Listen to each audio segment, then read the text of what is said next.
여러분 반갑습니다. 오늘 수요 성경 공부 오신 여러분들 환영하고요. 우리 잠시 기도하고 공부 시작하겠습니다. 하나님 아버지, 오늘도 저희들이 하나님 말씀 앞에 섰습니다. 하나님 말씀을 공부할 때 하나님께서 예비하신 은혜를 부어 주옵소서. 예수님의 이름으로 기도하옵나이다. 아멘. 네, 수요 성경 공부 오늘은 호세아서를 공부할 예정입니다. 이번 주하고 다음 주 호세아서를 공부하는데요. 호세아서는 선지서죠. 예, 구약의 선지서 중에 가장 먼저 나오는 말씀입니다. 1절, 우시아와 요담과 아하스와 히스기야가 이어 유다 왕이 된 시대, 곧 요아스의 아들 여로보암이 이스라엘 왕이 된 시대에 부엘리의 아들 호세아에게 임한 여호와의 말씀이라. 이제 호세아서를 어떻게 시작하냐면은 호세아가 사역하던 그 시대의 배경을 먼저 설명을 합니다. 이때는 언젠가 유다의 이러이러한 왕, 그리고 북이스라엘에는 여로보암이 다스리고 있는 시기다, 이렇게 말합니다. 왜 이게 중요하냐면은 호세아서는요, 아모스와 함께 북이스라엘에 대해서 예언한 선지자고요. 근데 아모스는 남유다에서 있다가 이제 북이스라엘로 올라와서 예언한 거예요.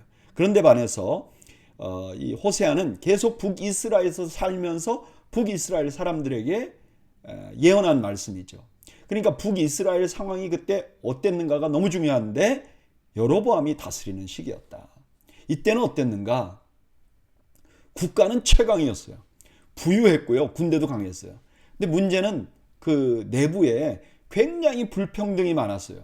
그리고 여로보암이 굉장히 압제적인 강력한 리더십을 발휘했기 때문에 많은 사람들이 압제를 당하는 그런 상황이었어요. 2절, 여호와께서 처음 호세아에게 말씀하실 때 여호와께서 호세아에게 이르시되 너는 가서 음란한 여자를 맞이하여 음란한 자식을 낳으라. 이 나라가 여호와를 떠나 크게 음란함이니라 하시니. 이제 호세아의 첫 번째 사명이라기보다는 이제 사역 초기에 하나님께서 호세아에게 말씀하는 거예요. 뭐라 그러냐? 음란한 여자하고 결혼해서 음란한 자식을 낳아라. 왜 이렇게 하라 그러냐? 이 나라가 음란하게 되었기 때문이다.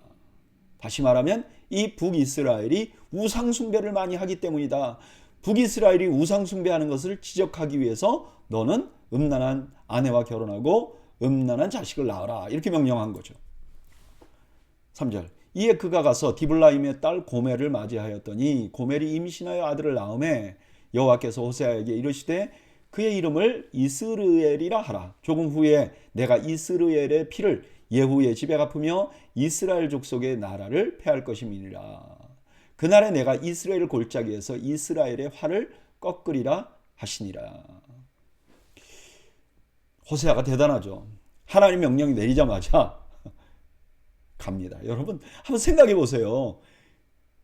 부인인데, 결혼할 사람인데 좋은 사람하고 사랑하는 사람하고 하고 싶잖아요. 근데 하나님이 고매라고 하라는 거예요. 타락한 여자하고 하라는 거예요. 근데 멈칫거리지 않고 가서 가장 타락했던 여인 고매를 데려다가 결혼하고 임신을 하고 출산을 합니다. 그 아이의 이름을 이스르엘이라 하라. 이스르엘은요, 그 북이스라엘에서 가장 그 풍요로운 지역이에요. 그런데 그 풍요로운 지역이 예후가 아합의 집을 심판할 때 그 중심에 있었어요. 그러니까 북이스라엘이 이제 결국 심판받을 것이다 하는 것을 드러내는 이름을 지어준 거죠. 6절, 고멜이 또 임신하여 딸을 낳으며 여호와께서 호세아에게 이르시되 그의 이름을 로루하마라 하라. 내가 다시 있는 이스라엘 족속을 긍휼히 여겨 용서하지 않을 것임이니라. 그러나 내가 유다 족속을 긍휼히 여겨 그들의 하나님 여호와로 구원하겠고 활과 칼이나 전쟁이나 말과 마병으로 구원하지 아니하리라 하시니라. 로루하마. 이 로라는 말은 no, not 이런 뜻이거든요. 그러니까 불쌍히 여기지 않겠다. 이렇게 이름을 지으라는 거야. 딸을 낳아서.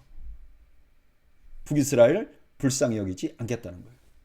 그런데 대신 남유다는 구원하겠다는 거예요. 근데 남유다도 구원하긴 하는데 무슨 자기들의 힘이나 능력으로 자기들을 구원하는 게 아니라 하나님이 하시겠다는 거예요. 그런 힘 하나도 없이 전적으로 하나님의 능력으로 구원하겠다는 거예요. 8절 고멜이 로루하마를 젖된 후에 또 임신하여 아들을 낳으며 여호와께서 이르시되 그의 이름을 로암미라 하라. 너희는 내 백성이 아니요 나는 너희 하나님이 되지 아니할 것임이니라. 로암미는 백성이 아니다 이런 의미를 가지고 있죠.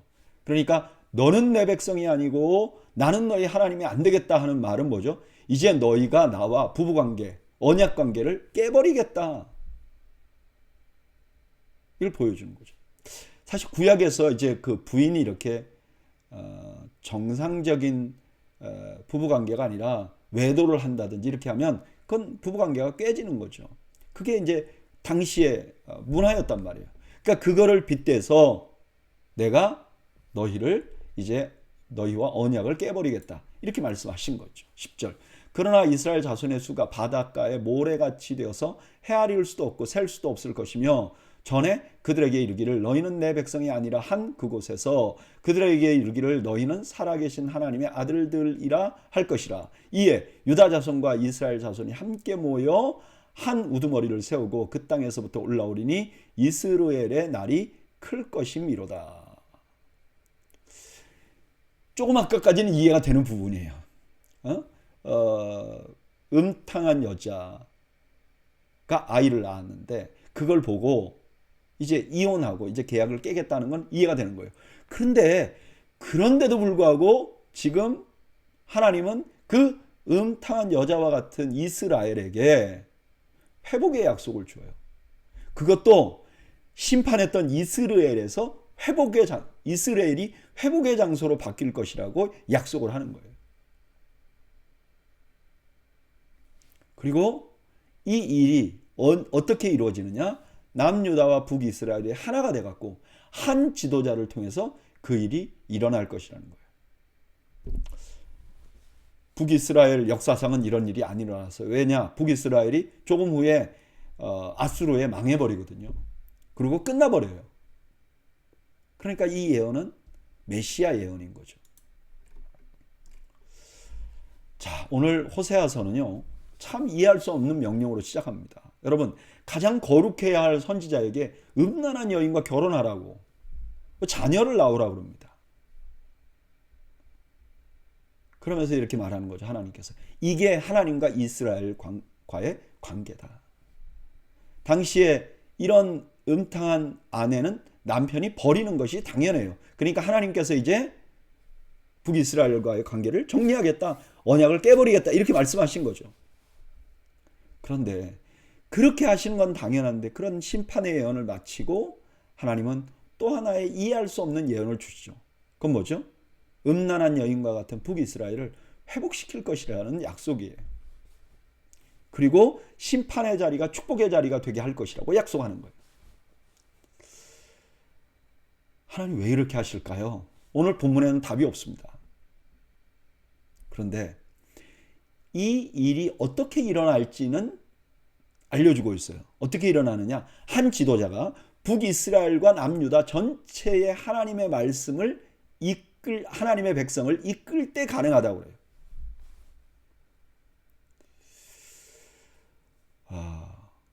저는 이 말씀 묵상하면서 지금 우리가 살고 있는 세상과 나의 모습을 돌아봅니다. 지금 우리가 살고 있는 세상은요, 역사상 어느 때보다 풍요로운 삶을 살고 있어요. 그러나 또한 역사상 어느 시대보다 더 타락한 시대를 살고 있어요. 그런 세상 안에 또한 나도 살고 있고 그 중에 한 사람인 거죠. 제가 어렸을 때부터 기억하고 본받고 싶은 목사님들 있잖아요. 교회에서 한국 교회사를 빛낸 목사님들과 저를 비교해보면요, 도저히 비교할 수가 없어요. 그러면 이런 세상, 풍요롭지만 타락한 이런 세상과 온전히 서 있지 못하는 나의 모습을 보면서 나에게 소망이 있는가? 도저히 소망이 없죠. 그런데 이때 지금 호세아서 말씀의 마지막 말씀이 기억이 나는 거죠. 단 한 사람, 북이스라엘과 남유다의 모두를 다스리는, 모두가 따르는 단 한 사람의 리더가 나와서 나왔을 때 회복의 역사가 일어날 것이다. 다윗의 자손으로 사마리아 지역에서도 복음을 전하고 또한 유다 지역에서 복음을 전하셨던, 그리고 수많은 사람들이 따랐던 그 예수님. 그리고 그 예수님이 십자가에 달리심으로 심판과 저주의 상징이었던 십자가가 구원의 상징으로 바뀌어버렸죠. 그러고 보면 우리의 소망은 예수님밖에 없는 것이죠. 이 시대를 보아도, 나 자신을 보아도 예수님밖에 없는 거죠. 우리 자신에게는 소망이 없는 것이죠. 그래서 우리는 주님을 더욱 따르기로 결단할 수밖에 없는 거죠. 여러분, 저는 우리가 이런 말씀 앞에서 우리 자신이 전혀 소망이 없는 자들임을 고백하는 저와 여러분들이 되시기를 바랍니다. 그리고 말씀 묵상하면서 주님을 따르는 것만이 나에게 소망임을 고백합니다 하는 고백을 함께 드리는 저와 여러분들이 되시기를 주님의 이름으로 축원합니다. 2장, 너희 형제에게 안미라 하고 너희 자매에게 루하마라 하라. 이 아마 1절은 1장과 연결되는 게 좋을 것 같아요. 이 회복이 되면 어떻게 되는가? 로자가 빠진다는 거예요. 낫이 빠진다는 거예요. 그래서 안미, 나의 백성이다. 루하마, 긍휼이 여기다. 이렇게 될 것이라는 거예요. 2절부터는 1장에 나오는 호세아와 고멜의 관계로 하나님과 이스라엘 관계를 이제 구체적으로 설명을 합니다. 2절, 너희 어머니와 논쟁하고 논쟁하라. 그는 내 아내가 아니요 나는 그의 남편이 아니라 그가 그의 얼굴에서 음란을 제하게 하고 그 유방 사이에서 음행을 제하게 하라. 지금 하나님은 음란한 아내를 둔 남편 같은 마음이라는 거예요. 그리고 그 마음 속에 있는 분노와 회복에 대한 간절한 마음을 지금 드러내고 있는 것이죠.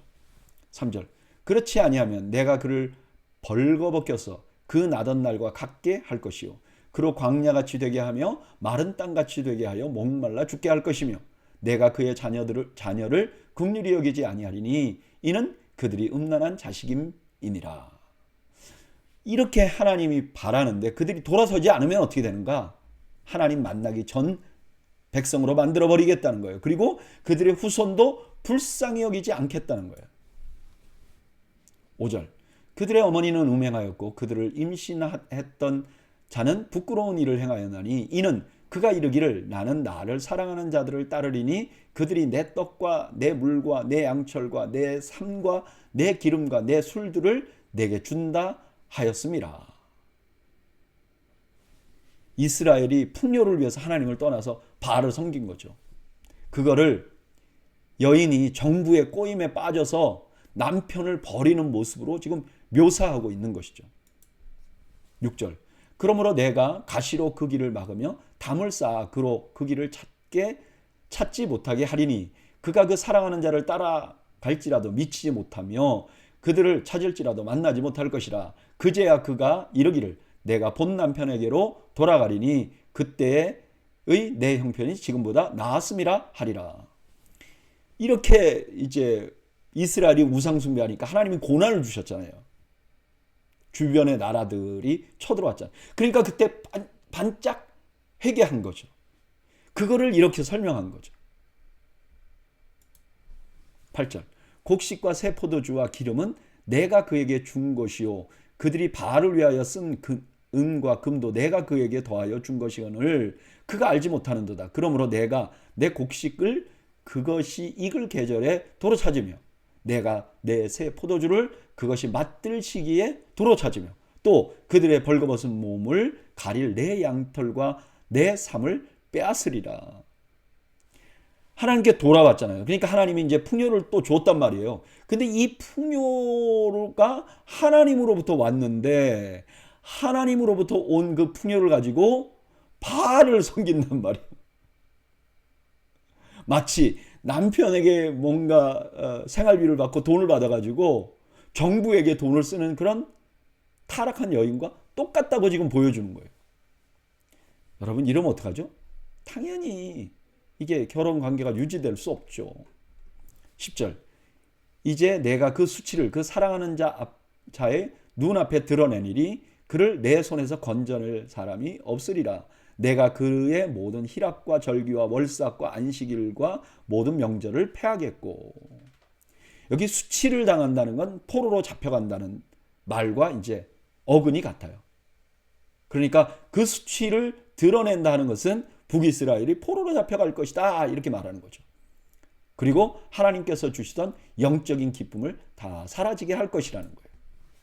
12절.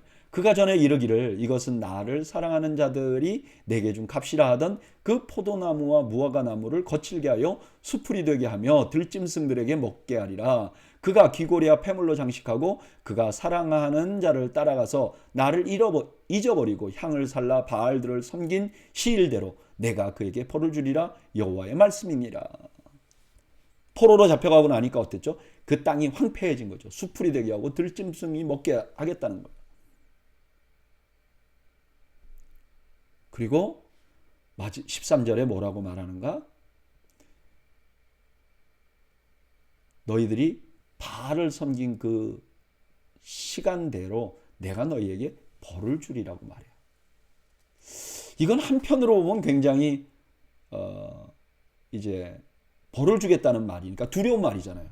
근데 여기에 희망이 담겨 있는 거죠. 무슨 희망이 담겨 있죠? 어떤 시간이 있는 거죠. 기간이 있는 거죠. 여러분 이게 은혜죠. 하나님의 백성에게는 하나님이 심판하세요. 그러나 그 심판은 기간이 있다는 거예요.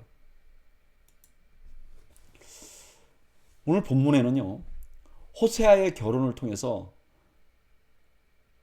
주시고자 하는 하나님의 메시지가 담겨 있습니다. 하나님은 호세아의 결혼을 통해서 하나님 자신의 마음을 드러내고 있는 것이죠. 봐. 음란한 아내와 결혼한 호세아, 너 너무 슬프지, 힘들지. 그런데 그 마음이 바로 내 마음이야 라고 말씀하고 있는 것이죠.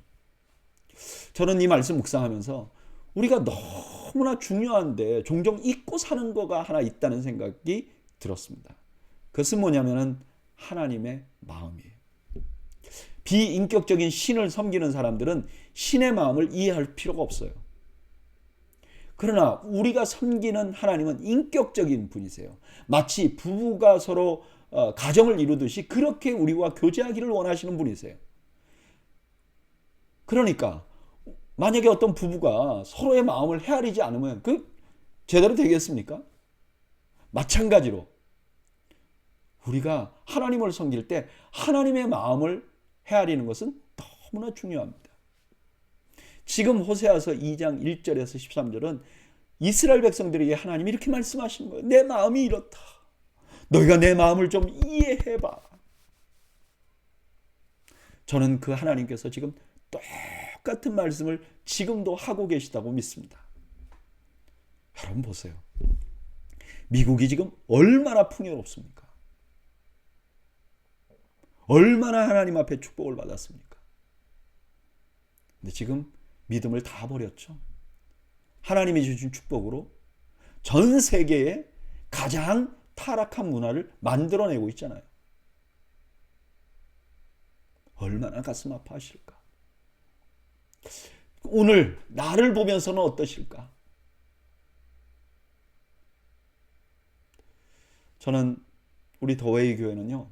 하나님의 마음을 헤아려 주는 그런 교회가 되기를 바라고 오늘 수요 성경 공부 나오신 여러분들은 하나님의 마음을 헤아릴 줄 아는 성숙한 성도들이 되시기를 주님의 이름으로 축원합니다. 14절. 그러므로 보라 내가 그를 타일러 거친 들로 데리고 가서 말로 위로하고 거기서 비로소 그의 포도원을 그에게 주고 아골골짜기로 소망의 문을 삼아 주리니 그가 거기서 응대하기를 어렸을 때와 애굽 땅에서 올라오던 날과 같이 하리라. 이제 일정 기간 심판을 하고 나서 그 다음에 하나님께서 다시 찾아가시는 거죠. 하나님이 찾아가시는 거죠.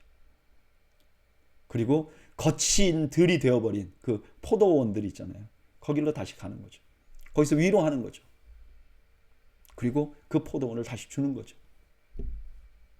그리고 이렇게 말해요. 아골 골짜기로 소망의 문을 삼는다. 아골 골짜기는 뭐죠? 아간이 돌 맞아 죽은 것이잖아요. 탐욕으로 저주를 받은 곳이잖아요. 그런데 그것을 소망의 문을 삼겠다.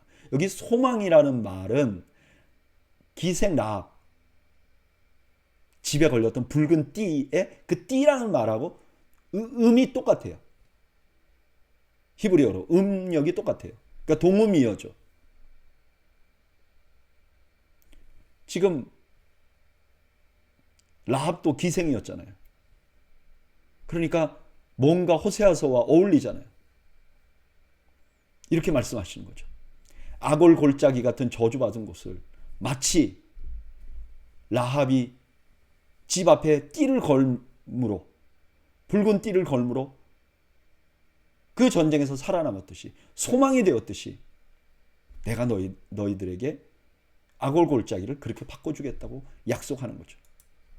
16절 여호와께서 이르시되 그날에 내가 나를 내 남편이라 일컫고 다시는 내 바알이라 일컫지 아니하리라. 내가 바알들의 이름을 그의 입에서 제거하여 다시는 그의 이름을 기억하여 부르는 일이 없게 하리라. 여기 내 남편이라 할 때 남편이라는 말은 히브리어의 이쉬입니다. 그리고 바알이라는 말은 히브리어의 바알리라는 말입니다. 근데 둘 다 남편이라는 의미를 가지고 있어요. 그러니까 남편을 이시라고 부르기도 하고 바알리라고 부르기도 하는 거예요. 근데 이제 다시는 나를 바알리라고 부르지 않을 것이다. 그러면서 이렇게 말해요. 너희가 과거에는 바알을 섬기면서 꼭 나를 섬기는 것처럼 이렇게 말했지. 이제 그런 일은 없을 거야. 18절 그날에는 내가 그들을 위하여 들짐승과 공중의 새와 땅의 곤충들과 더불어 언약을 맺으며 또 이 땅에서 활과 칼을 꺾어 전쟁을 없이 하고 그들로 평안히 눕게 하리라. 이제 하나님이 회복시켰을 때는 어떠느냐? 땅이 회복될 것이에요. 그리고 전쟁이 그칠 거예요.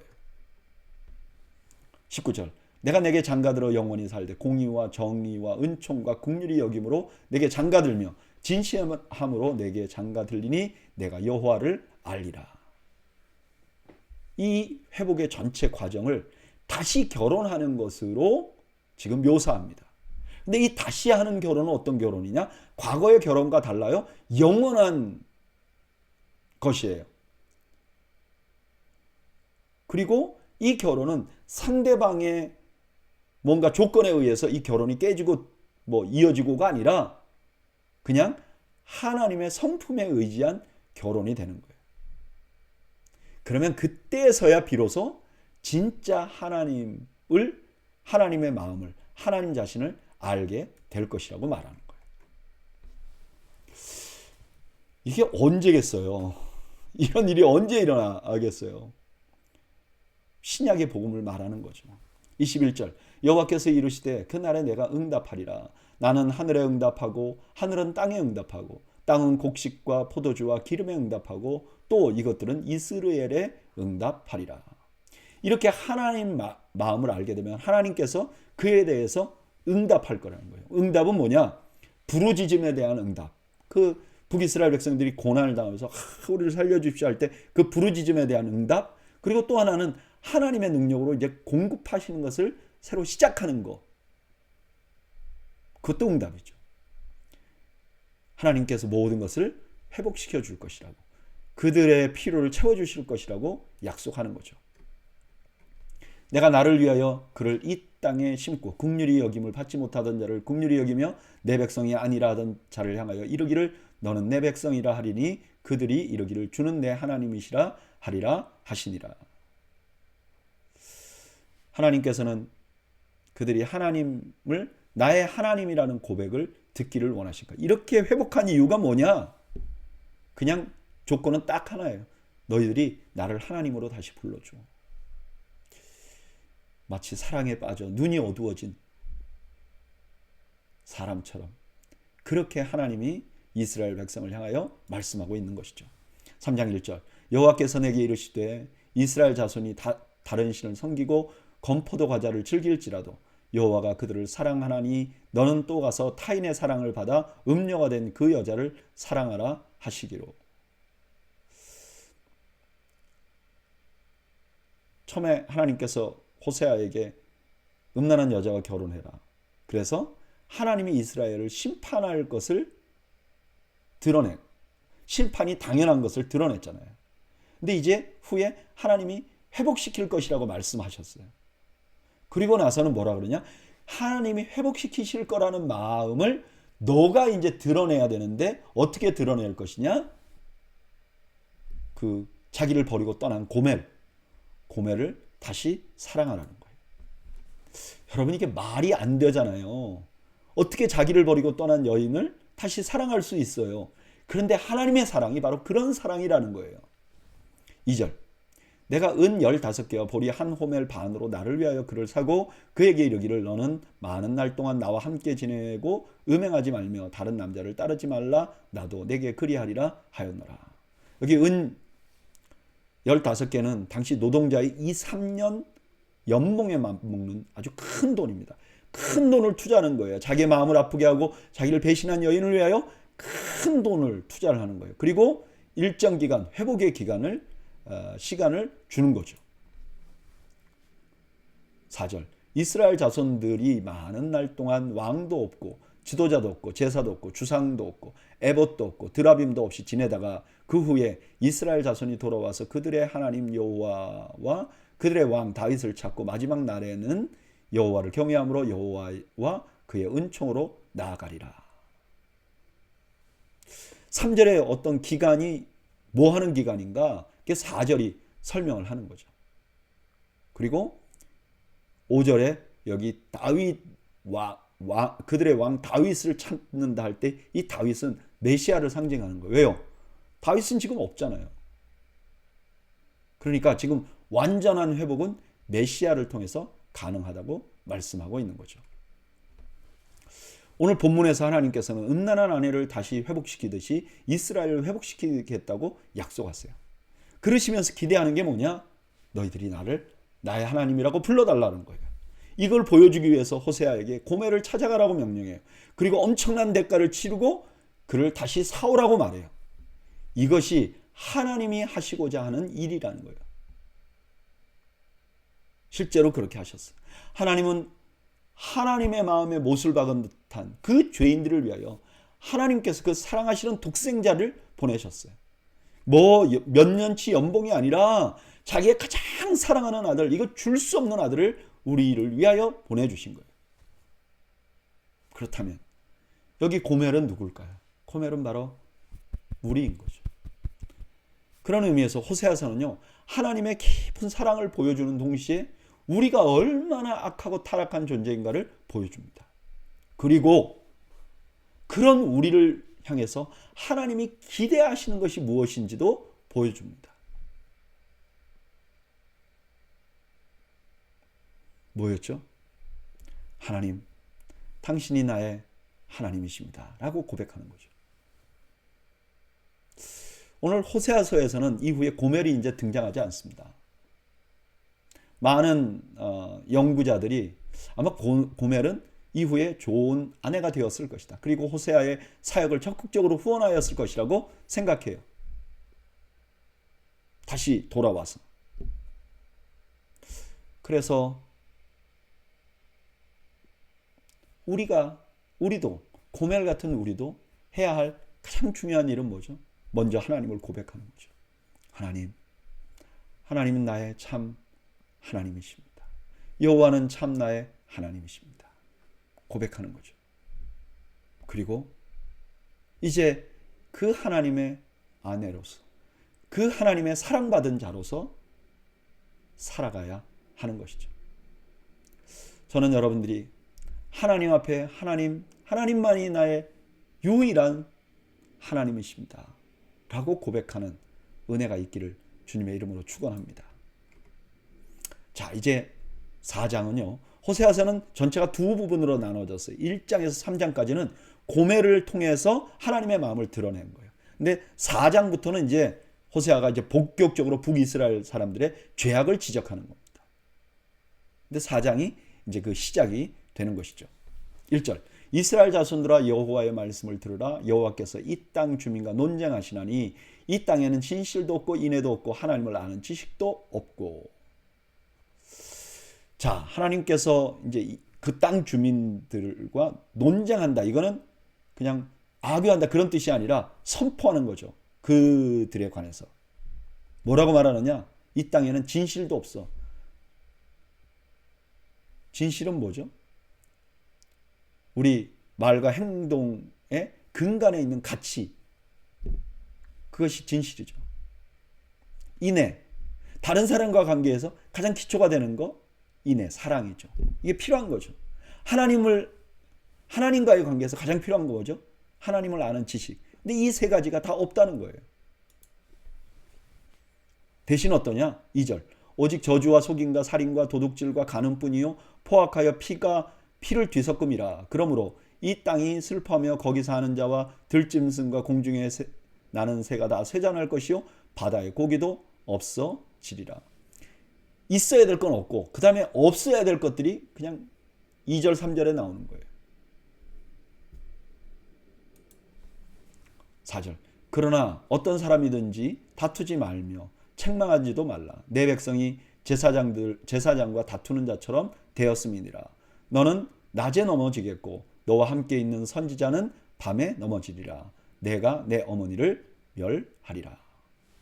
지금 이 4절은 무슨 말을 하는지 정확히 모르겠어요. 그런데 이 전체적인 의미는 알 수 있어요. 그게 뭐죠? 지금 제사장들과 다투는 자처럼 되었다 하는 것은 제사장들이 존경받지 못하는 상황이 되었다는 거예요. 그리고 이 제사장들은 낮에 넘어지고 선지자들은 밤에 넘어진다. 이 말은 이 지도자들이 문제가 많다는 거예요. 넘어졌다마는 실패했다, 타락했다 이런 뜻이 있잖아요. 그러니까 이 제사장과 선지자들, 그러니까 종교 지도자들이 지금 타락해 있다는 거예요. 그러니까 결국 내가 내 어머니를 멸하리라. 어머니 된 북이스라엘 나라가 멸망하게 될 것이라는 거예요. 6절. 내 백성이 지식이 없으므로 망하는도다. 내가 지식을 버렸으니 나도 너를 버려 내 제사장이 되지 못하게 할 것이요. 내가 내 하나님의 율법을 잊었으니 나도 내 자녀들을 잊어버리리라. 이 당시의 종교 지도자들인 제사장들의 문제는 뭐냐? 하나님에 대한 지식이 없었어요. 그러니까 그들이 제사장으로서의 역할을 제대로 못했죠. 그러니까 결국 이스라엘 전체가 버림을 받게 됐다는 거예요. 7절. 그들은 번성할수록 내게 범죄하니 내가 그들의 영화를 변하여 욕이 되게 하리라. 그들이 내 백성의 속죄물을 먹고 그 마음을 그들의 죄악에 두는도다. 이제 북이스라엘이 이제 여로보암이 원래 레위인들이 아닌 일반인들을 제사장으로 막 삼았잖아요. 그러니까 이 사람들이 하나님에 대해서 관심이 없어요 지금. 그런데 그 북이스라엘의 그런 제사장들이 많아졌단 말이에요. 자기들이 세운 뭐 레위인은 정해져 있잖아요. 근데 이거 막 안대로 세우니까 더 많아졌는데 이렇게 많아지면 질수록 더 타락했다는 거예요.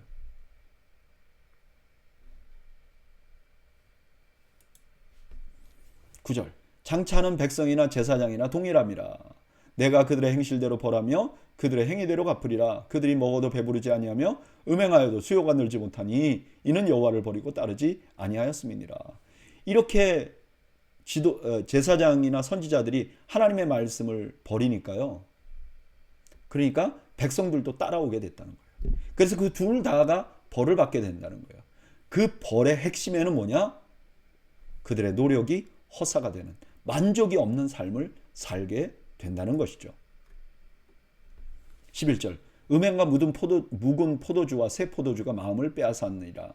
내 백성이 나무에게 묻고 그 막대기는 그들에게 고하나니 이는 그들이 음란한 마음에 미혹되어 하나님을 버리고 음행하였음이니라.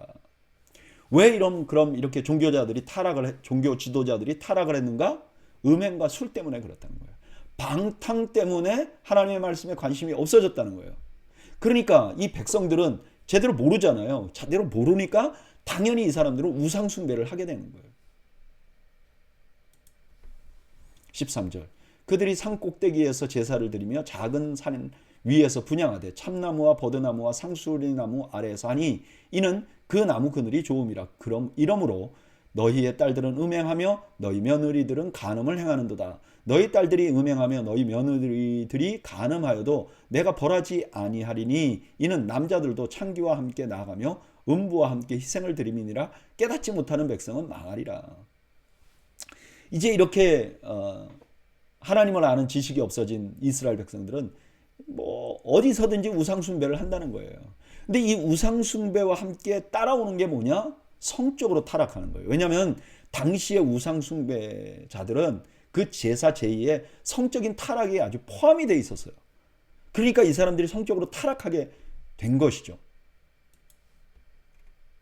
15절 이스라엘아 너는 음행하여도 유다는 죄를 범하지 못하게 할 것이라. 너희는 길갈로 가지 말며 베다원으로 올라가지 말며 여호와의 사심을 두고 맹세하지 말지어다. 갑자기 유다에 대한 보호를 언급합니다. 이스라엘아 너는 이렇게 음행해도 이제 유다는 내가 죄를 범하지 못하게 막을 거야 이렇게 말하는 거예요. 이건 무슨 뜻이죠? 북이스라엘은 완전히 망한다는 거예요. 그래서 길갈이나 베다원, 베델 이런 데 갈 필요가 없다는 거예요. 특별히 베델을 한번 보세요. 베델이 원래는 야곱이 하나님을 만났던 장소잖아요. 근데 여로보암 1세가 여기다가 뭐를 만들었어요? 금송아지를 섬기는 걸 만들었어요. 그래서 여기가 이제는 하나님을 섬기는 장소가 아니라 우상을 섬기는 장소가 되어버린 거예요. 그러니까 가지 말라고 하는 거죠. 16절 이스라엘은 완강한 암소처럼 완강하니 이제 여호와께서 어린 양을 넓은 들에서 먹인같이 그들을 먹이시겠느냐? 에브라임이 우상과 연합하니 버려두라. 그들이 마시기를 다하고는 이어서 음행하였으며 그들은 부끄러운 일을 좋아하느니라. 바람이 그 날개로 그를 쌌나니 그들이 그 재물로 말미암아 부끄러운 일을 당하리라. 북이스라엘의 문제는 뭐예요? 고집, 완강한 고집.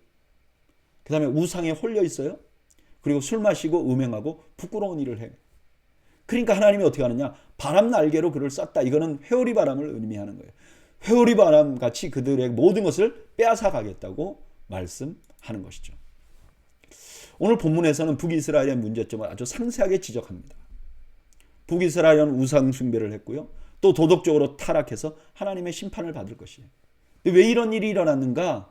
선지자와 제사장들이 하나님의 말씀을 가지고 하나님의 백성들을 가르쳐야 될 그 사람들이 술과 음행에 빠져 있는 거죠.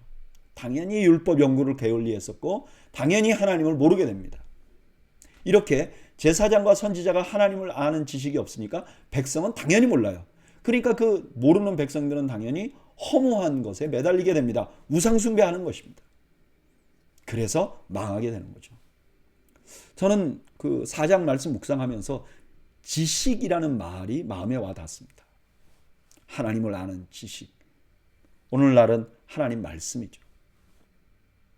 오래전에 어떤 신학교에서 강의를 하시는 교수님이 이런 얘기를 하더라고요. 자기가 지금 가르치는 그 신학교가 참 큰일 났다는 거예요. 왜 큰일이 났느냐? 신학교에서 성경을 안 가르친다는 거예요. 그래서 아니 신학교에서 성경을 안 가르치고 뭘 가르칩니까? 그랬더니 그분이 하시는 말씀이 이래요. 우리가 신학교 들어가면 뭐 창세기도 배우고 출애굽기도 배우고 마태복음 배우고 마가복음도 배우고 뭐 사도행전도 배우고 이렇게 각 과목을 공부해야 되잖아요. 근데 자기가 지금 가르치는 신학교는 그 각 과목을 배우는 것은 모두가 선택 과목으로 돌렸다는 거예요. 그럼 필수 과목에는 뭐가 있느냐? 교리가 있고 신학과 또 신학 사조 같은 것들, 사회 현상들 이런 걸 배우는 것이 필수 과목이라는 거예요. 언어라든지. 그래서 어떤 결과가 일어나느냐? 그 신학교를 나오신 분들이 목회를 하면서 하나님의 말씀으로 설교하는 걸 너무 힘들어한다는 거예요. 뭔가 아이디어를 갖고 설교하지 본문에 들어가서 본문으로 설교하는 게 힘들어한다는 거예요. 그러면 당연히 성도들도 성경을 볼 때 아이디어를 갖고 보게 되는 거죠. 그러면 결국 호세아 시대의 북이스라엘 같이 될 것이죠. 저는 이 이야기를 듣고 너무너무 답답했어요. 그리고 교회들을 보니까 실제로 그래요.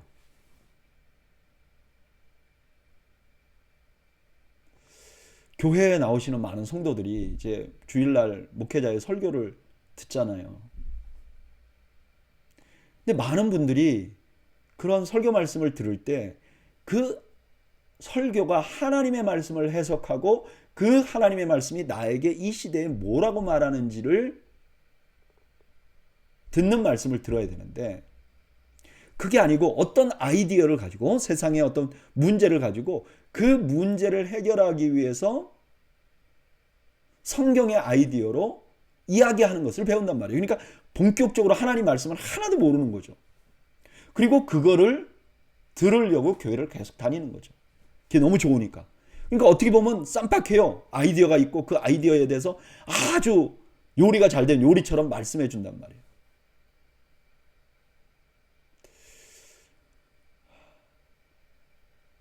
그런 생각을 하니까 저는 예수님께서 하신 이 말씀이 생각이 나더라고요. 요한이 보낸 자가 떠난 후에 예수께서 무리에게 요한에 대하여 말씀하시되 너희가 무엇을 보려고 광야에 나갔더냐? 바람에 흔들리는 갈대냐? 너희가 무엇을 보려고 교회에 갔는가? 너희가 무엇을 들으려고 교회에 갔는가? 여러분들은 교회 나오면서 무엇을 기대하십니까? 예배 시간에 하나님 말씀을 들으면서 무엇을 기대하십니까? 설교 시간에 무엇을 기대하십니까? 저는 우리가 하나님의 말씀을 기대해야 된다고 믿습니다. 그래서 이 말씀 묵상하면서 저는 저절로 이런 기도가 나오더라고요. 하나님 말씀 잘 배우고 잘 가르치는 사명을 감당하게 하소서.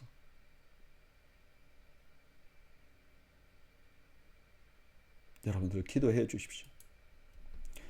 5장 제사장들아 이를 들으라. 이스라엘 족속들아 깨달으라. 왕족들아 귀를 기울이라. 너희에게 심판이 있나니 너희가 미스바에 대하여 올무가 되며 다볼 위에 친 그물이 되겠고.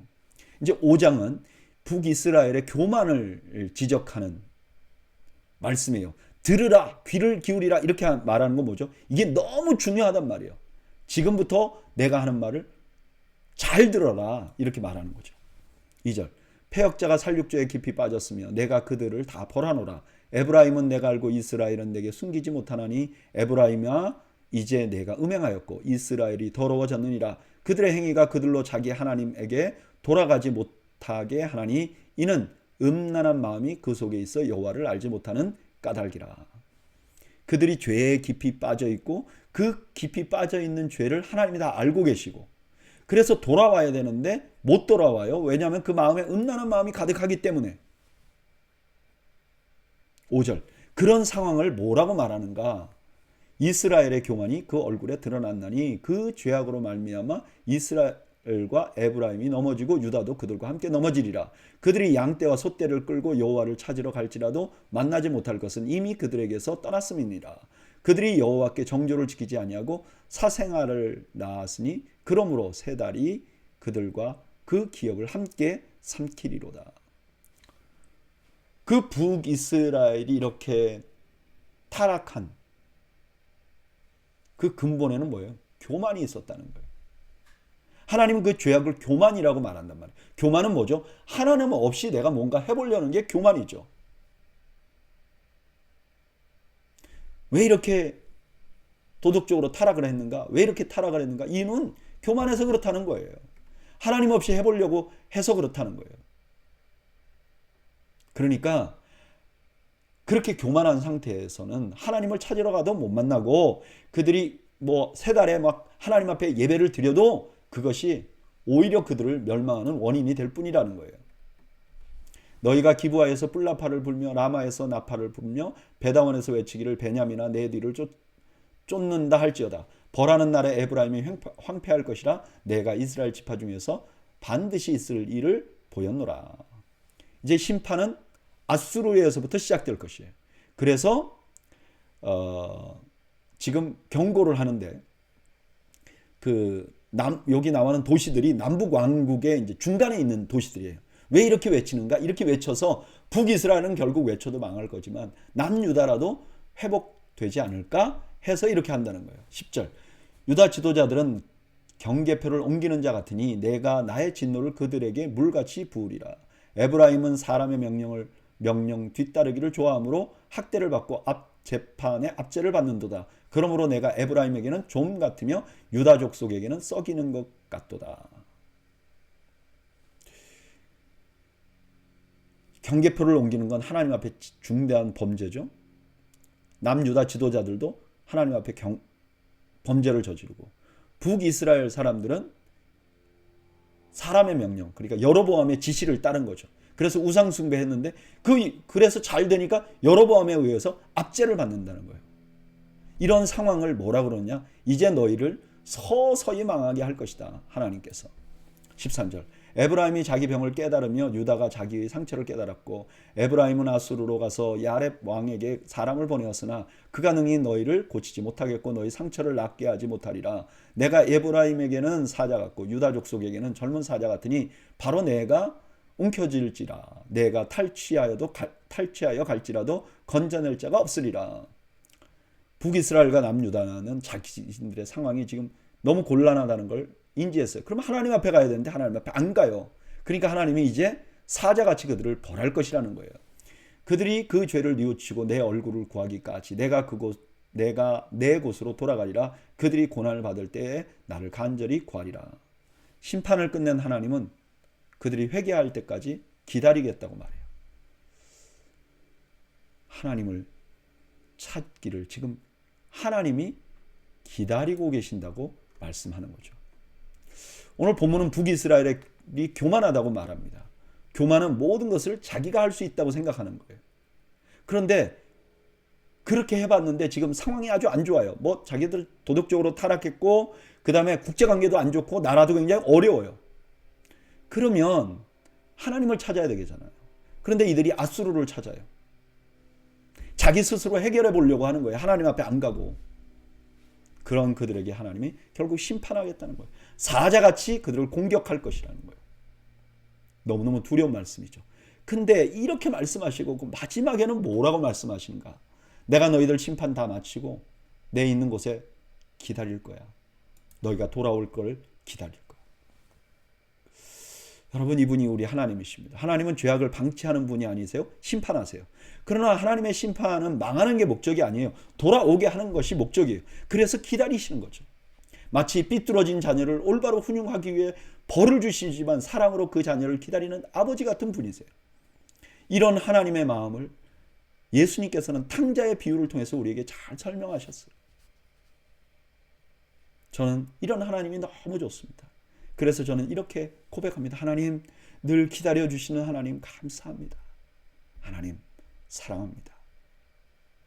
저는 여러분들이 기다려주시는 하나님을 만나는 은혜가 있기를 주님의 이름으로 축원합니다. 6절 호세아서의 핵심 같은 말씀이 나와요. 1절 오라 우리가 여호와께로 돌아가자. 여호와께서 우리를 치셨으나 도로 낫게 하실 것이요 우리를 치셨으나 싸매어 주실 것임이라. 이제 돌아가자. 하나님 기다리시니까 돌아가자 이렇게 말하는 거죠. 2절 여호와께서 이틀 후에 우리를 살리시며 셋째 날에 우리를 일으키시리니 우리가 그의 앞에 살리라. 이거는 급하게 회복시켜 준다는 거죠. 근데 이 2절이 구약의 예수 그리스도의 부활을 예언한 말씀으로 바울이 봐요. 고린도전서 15장 4절에 장사 지낸 바 되었다가 성경대로 사흘 만에, 그럴 때 구약에서는요 사흘 만에 다시 일으킨다는 말이 여기 호세아서밖에 없어요.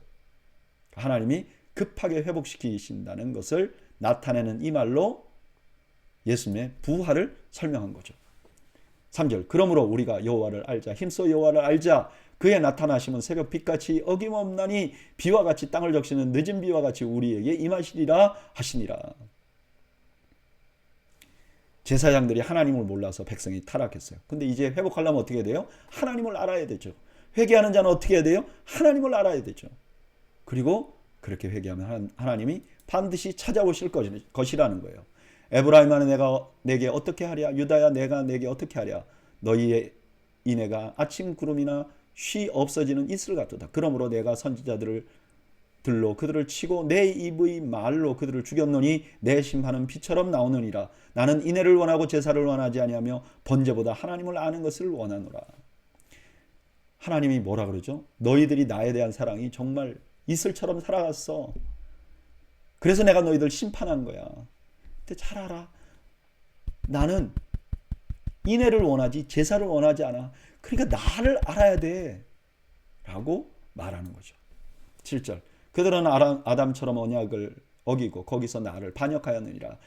길르앗은 악을 행하는 자의 고울이라 피 발자국으로 가득 찼도다. 강도 때가 사람을 기다린 같이 제사장의 무리가 세겜의 길에서 살인하니 그들이 사악을 행하였느니라. 그 이스라엘 백성들이 아담처럼 언약을 어기고 북이스라엘에 세워진 제사장들은 강도 때 같은 짓을 했다는 거예요. 백성들을 탈취했다는 거죠. 10절 내가 이스라엘 집에서 가증한 일을 보았나니 거기서 에브라임은 음행하였고 이스라엘은 더럽혀졌느니라. 또한 유다여 내가 내 백성의 사로잡힘을 돌이킬 때 내게도 추수할 일을 정하셨느니라. 11절 현대인의 성경은 이렇게 말해요. 유다야 내가 내 백성을 회복시키려고 징계할 때 너도 벌할 것이다. 유다야 너 편할 것 같아? 아니야 너도 심판할 거야 라고 말씀하는 거죠. 오늘 본문에는 선지자의 간절한 호소, 하나님의 간절한 당부가 담겨 있는 거죠. 여호와께 돌아가자. 힘써 여호와를 알자. 저는 그냥 이 말씀은요, 설명할 필요가 없어요. 오늘 우리에게 너무너무 필요한 말씀이에요. 여러분, 오늘날 우리는요, 교만합니다. 우리가 다 할 수 있을 것처럼 생각해요. 여러분, 교회 지도자들도요, 모여서 머리를 씁니다. 어떻게 하면 교회가 잘 될까? 이런 생각을 합니다. 우리 인생도 플랜을 세웁니다. 비전을 가지라고 합니다. 여러분, 그걸 하나님이 교만이라고 말합니다. 근데 교만하면 심판을 받을 수밖에 없어요. 아니, 이미 심판이 시작되었는지도 모릅니다. 이런 상황에 우리가 할 수 있는 유일한 일은 뭐예요? 하나님께로 돌아오는 거예요. 하나님을 알려고 힘을 쓰는 거예요. 하나님을 알면 하나님이 다시 찾아오겠다고 말씀하시는 거예요. 그래서 저는 우리 교회 가운데 말씀의 운동이 일어나기를 원합니다. 하나님을 아는 운동이 불일 듯 일어나기를 원합니다. 그냥 억지로 모여서 성경 읽는 정도가 아니에요. 하나님의 말씀을 묵상하기 위해서 애쓰는 그런 교회가 되기를 원합니다. 감사한 거는 우리 교회 한 소그룹이요, 지금 남자들이 큐티 모임을 하기 시작했어요. 저는 굉장히 고무적이라고 생각합니다. 시작은 이렇게 미약하지만 저는 우리 더웨이 교회 안에 말씀의 운동이 일어날 것이고 그것이 우리 교회를 더욱더 회복되게 하실 것이라고 저는 확신합니다. 뿐만 아니라 여러분들 가정도 회복시키실 것이라고 확신합니다. 7장 내가 이스라엘을 치료하려 할 때 에브라임의 죄와 사마리아의 악이 드러나도다. 그들은 거짓을 행하며 안으로 들어가 도둑질하고 밖으로 떼레지어 노략질하며. 이제 치료하려고 하니까 죄를 드러내야죠. 내가 모든 악을 기억하였음을 그들이 마음에 생각지 아니하거니와 이제 그들의 행위가 그들을 애워싸고 내 얼굴 앞에 있도다. 하나님께서 뭐라 그랬죠? 악을 드러내는데 하나님이 이미 다 알고 있는 것이라는 거예요. 그걸 드러낸 거라는 거예요. 3절 그들이 그 악으로 왕을 그 거짓말로 지도자를 기쁘게 하는도다. 그들은 다 가늠하는 자라 과자 만드는 자에 의해 달궈진 화독과 같도다. 그가 반죽을 뭉침으로 발효되기까지만 불을 일으키기를 그칠 뿐이니라. 지도자들도 타락해서 백성의 악행을 이제 기뻐하는 거죠. 5절 우리 왕의 날에 지도자들은 수르의 뜨거움으로 병이 나며 왕은 오만한 자들과 더불어 악수하는도다. 그들이 가까이 올 때 그들의 마음은 강교하여 화덕 같으니 그들의 분노는 밤새도록 자고 아침에 피우는 불꽃 같도다. 그들이 다 화덕같이 뜨거워져서 그 재판장들을 삼키며 그들의 왕들은 다 엎드려지게 하며 그들 중에는 내게 부르짖는 자가 하나도 없도다. 여기 왕의 날은 왕이 새로 나오는 날, 그러니까 반역하는 날을 의미하는 거죠. 실제로 북이스라엘은 20년간 6명의 왕이 등장한 적도 있습니다. 그러니까 왕권이 막 흔들리게 될 것이라는 거예요. 8절 에브라임이 여러 민족 가운데 혼합되니 그는 곧 뒤집지 않는 전병이로다. 이방인들이 그의 힘을 삼켰으나 알지 못하고 백발이 무성할지라도 알지 못하는도다. 이제 심판을 받으면 그 막 문화가 혼합되잖아요. 지금 에브라임이 북이스라엘이 그랬다는 거예요. 주변에 있는 국가들의 이상한 문화를 다 받아들여서 우상을 섬기는 거죠. 그러니까 반은 있고 반은 아닌 건 뒤집지 않은 전면 같다는 거예요. 이건 뭐죠? 버림받는 거죠. 10절 이스라엘의 교만은 그 얼굴에 드러났나니 그들이 이 모든 일을 당하여도 그들의 하나님 여호와께로 돌아오지 아니하며 구하지도 아니한도다. 에브라임은 어리석은 비둘기같이 지혜가 없어서 애굽을 향하여 부르짖으며 아수르로 가는도다. 그들이 갈 때 내가 나의 그물을 그 위에 쳐서 공중의 새처럼 떨어뜨리고 전에 그 회중에 들려준 대로 그들을 징계하리라. 이런 상황인데도 그들이 하나님 앞에 돌아오지 않고 애굽에 가서 막 도와달라고 한다는 거예요. 근데 애굽에 가서 도와달라고 하는 것이 오히려 올무가 될 것이라는 거예요. 그리고 다시 경고합니다. 13절 화이슨저 그들이 나를 떠나 그릇 같음이니라. 패망할 진저 그들이 내게 범죄하였음이니라. 내가 그들을 건져주려 하나 그들이 나를 거스려 거짓을 말하고 성심으로 나를 부르지 아니하며 오직 침상에서 슬피 부르짖으며 곡식과 새 포도주로 말미암아 모이며 나를 거역하는도다. 하나님은 그들을 건져주려고 준비하고 있는데 그들은 하나님께 진심으로 부르짖지 않는 거예요. 그들이 울기는 우는데 그냥 애곡하는 거예요. 그냥 자기의 처지에 대해서 애곡하는 거예요. 그리고 그들이 모여갖고 제사는 하는데 그냥 음식을 먹으려고 모이는 거예요. 별 의미 없이. 15절 내가 그들의 팔을 연습시켜 힘있게 하였으나 그들은 내게 대하여 악을 꾀하는도다. 그들은 돌아오나 높은 자에게 돌아오지 아니하니 속이는 활과 같으며 그들의 지도자들은 그 혀의 거친 말로 말미암아 칼에 엎드려지리니 이것이 애굽 땅에서 종로롱거리가 되리라. 과거에 하나님께서 그 이스라엘을 힘있게 만들어서 건져주신 적이 있잖아요. 그랬으면 하나님을 또 의지해야 되는데 그렇지 않아요. 오히려 하나님에게 대해서 악을 행해요.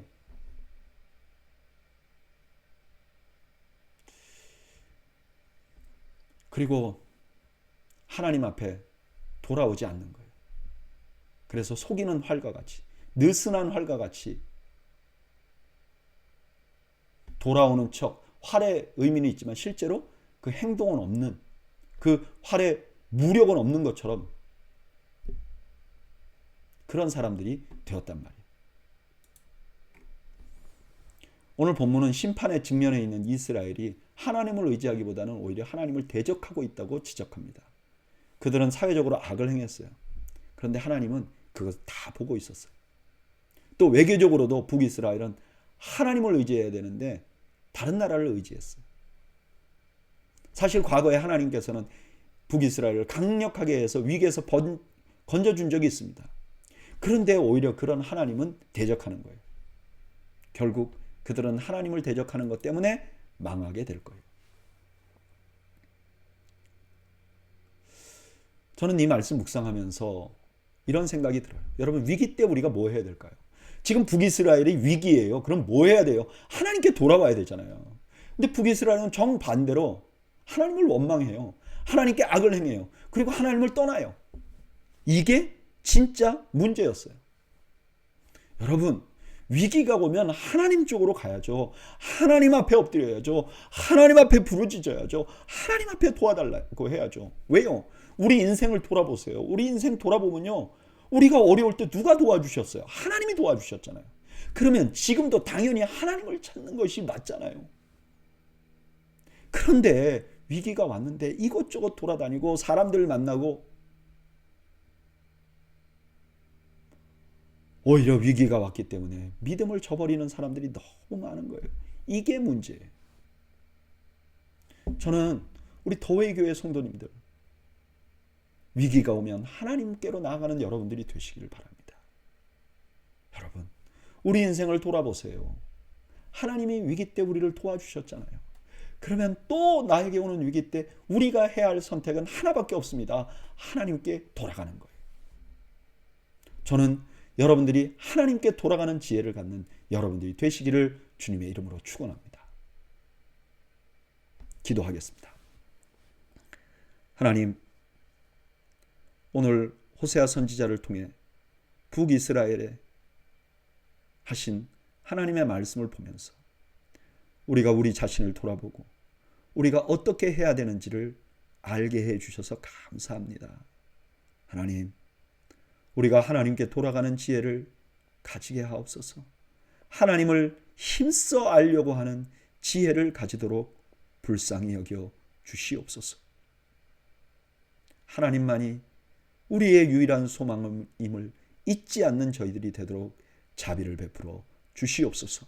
예수님의 이름으로 기도하옵나이다. 아멘. 이상으로 오늘 수요 성경 공부를 모두 마쳤습니다. 여러분들 가정에 주님이 주시는 평강이 함께 하시기를 주님의 이름으로 축원합니다. 감사합니다.